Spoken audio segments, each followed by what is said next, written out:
the gigawatts are going to get energized, like regulatory policies moving in a good way. The turbine manufacturers, the diesel genset manufacturers, they're ramping Supply's up. responding. Yeah. You're ripping turbines off old airplanes and reconditioning them and then repurposing them.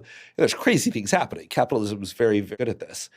But I do think one of the most important questions in the market, and like a transition of the market that like got wrong, is we are shifting, particularly for memory more than anything else, from crushing numbers in the short term to they are trading short-term upside for these, what they call supply chain agreements, long-term agreements, LTAs, where they essentially agree there's many flavors, but customer prepays, and there's a floor and a ceiling.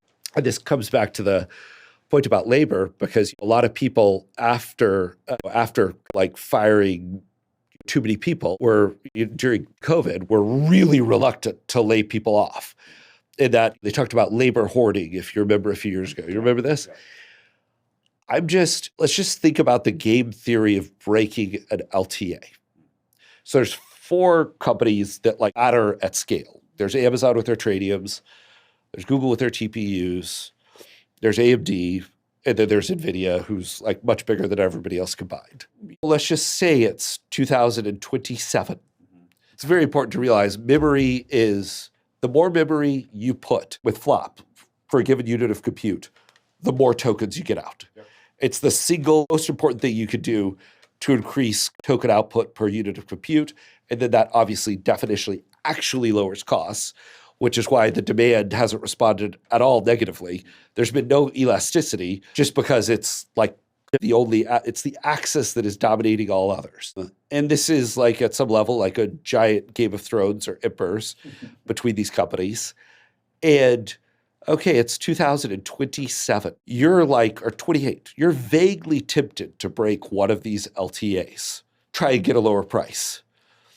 But to a large degree, market shares are, I think for the next several years, are going to be determined by supply chain allocations and what you have pre-purchased.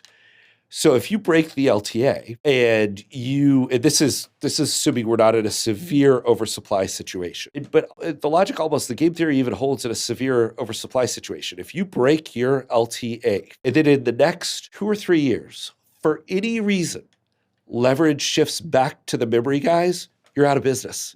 It's over. Like, let's just say Google breaks an LTA.